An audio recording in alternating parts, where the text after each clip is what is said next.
Judica County is brought to you by Whitaker and Hamer, attorneys and counselors at law, your law firm for life. Welcome back into Judica County Radio. It's always about legal. Josh Whitaker, Joe Hamer, managing partners, Whitaker and Hamer Law Firm, practicing attorneys here in North Carolina. They have offices almost everywhere. Raleigh, Garner, Clayton, Goldsboro, Fuquay-Varina, Gastonia, and now in Morehead City. And if you're facing a legal situation, if you've got questions you need answers to, you can always call the firm. 800-659-1186. That's 800-659-1186. Leave your contact information, briefly what the call's about, and an attorney with Whitaker and Hamer will be in touch. And you can email your questions to the show, info@judicacounty.com, and we'll answer those on a future broadcast. But it is a mystery question show, so Josh, take it away. My watch here just beat. My watch is telling me it's time to get moving. It's not happy with how much I've been sitting here today. I think you should grab the mic and just run laps while we do the show. I think we just cancel the show. I was like, oh, my watch is telling me it's time to move. I don't know. Cancel it, but still air it. And what about a couple of treadmills? Put the mics, the mic boom over the treadmill. You guys could walk and talk.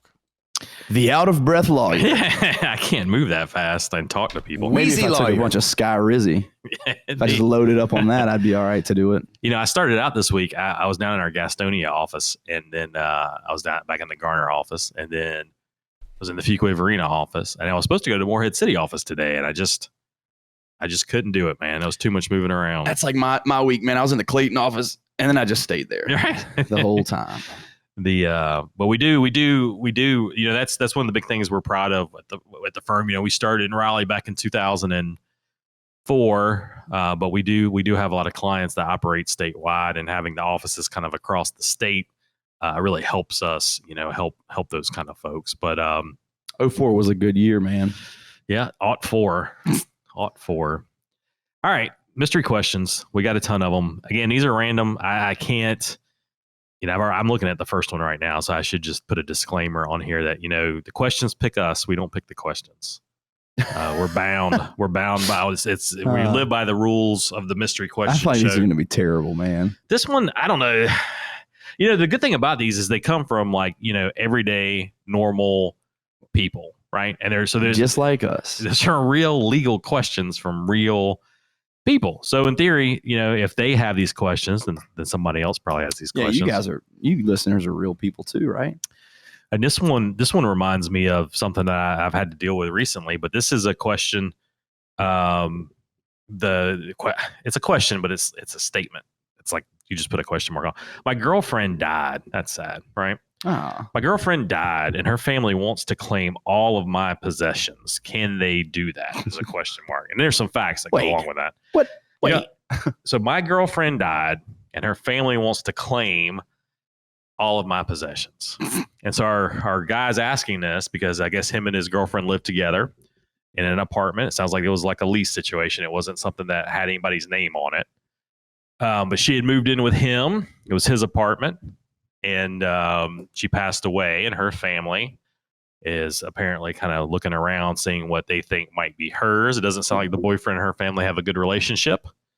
So there's probably some contempt there. But this family of a deceased girlfriend is trying to claim personal property out of the apartment. That's the question, Joseph.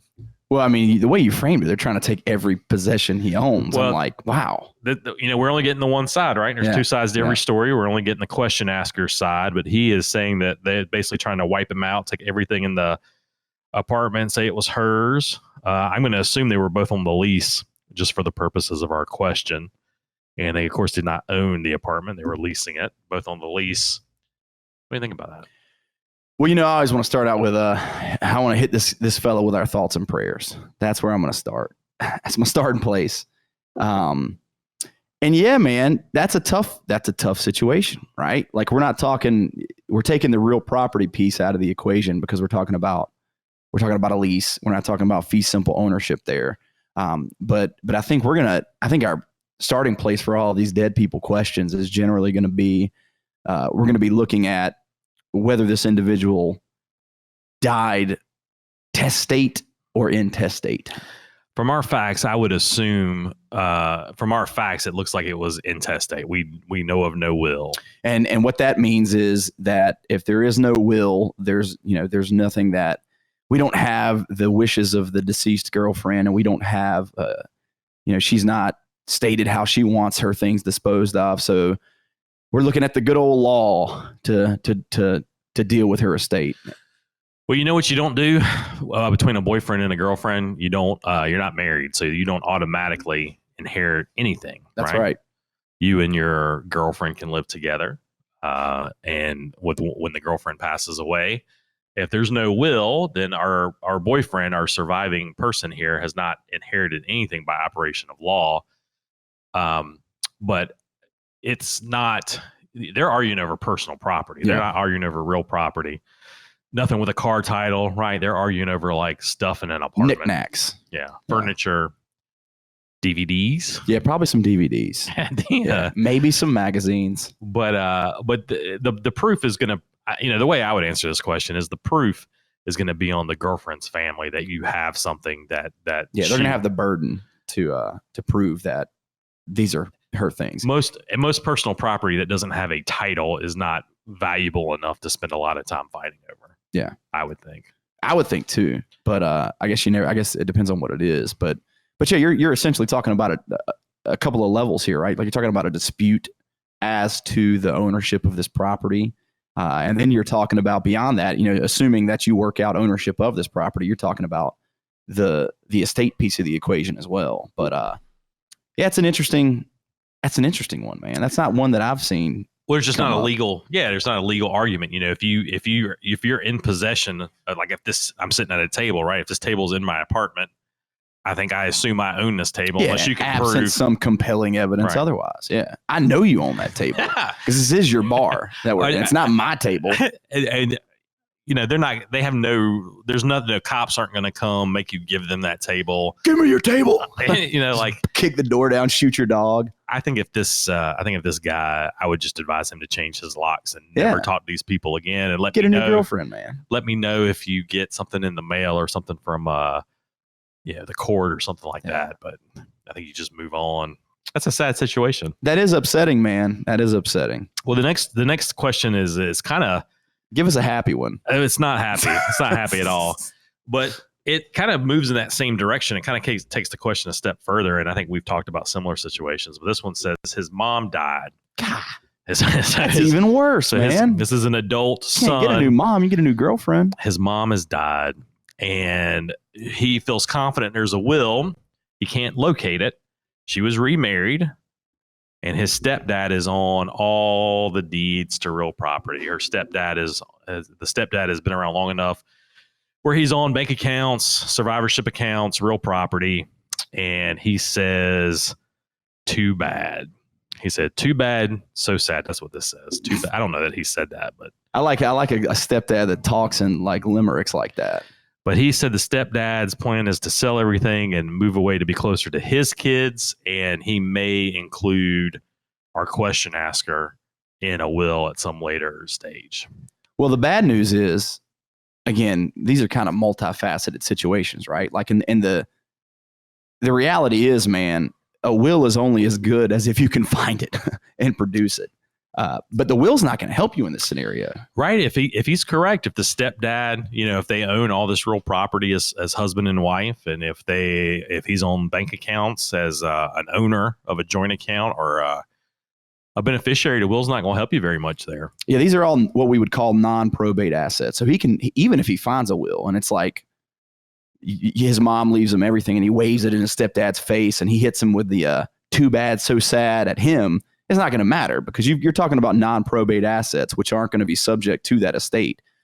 So stepdad's making out like a bandit here, man. Well, we talk about that. We talk about when you know how important it is to do your estate plan. It's even doubly as important when you're kind of in that blended family situation, because you do not want to accidentally disinherit your kids, And here, if we're to believe that this has happened, then there's things the son can do, but it's difficult because basically that's what's happened. The mom has accidentally, definitely not on purpose, but has not left anything to go directly to her son. So even like Joe said, if they locate a will and that will leave stuff to the son, like the will can only control probate assets. And like Joe said, most of the stuff that we're talking about is technically non-probate.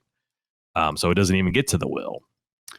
It's unfortunate, man. And you'd hope your stepdad would be a good stepdad and would be a loving stepdad. But we don't pick our stepdads. Well, and he's calling him a stepdad, which indicates to me, like, otherwise you just call him your mom's husband. Your mom's husband, yeah. Stepdad indicates some level of.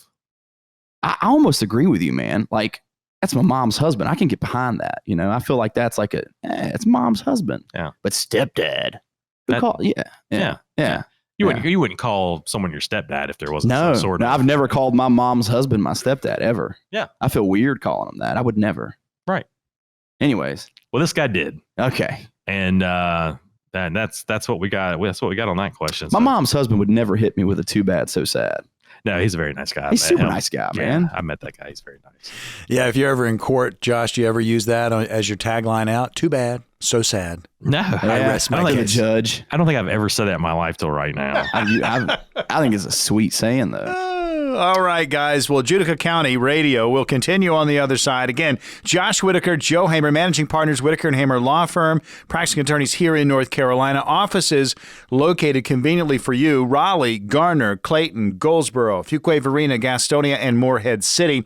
If you have a legal question that you are facing, you need some answers, you can always call the firm, 800-659-1186. That's 800-659-1186. You can also, again, leave your contact information, briefly what the call's about, and an attorney with Whitaker and Hamer will be in touch. You can always email your questions to the show, info@judicacounty.com. And of course, we'll use those questions on a future broadcast. We have more Judica County coming up.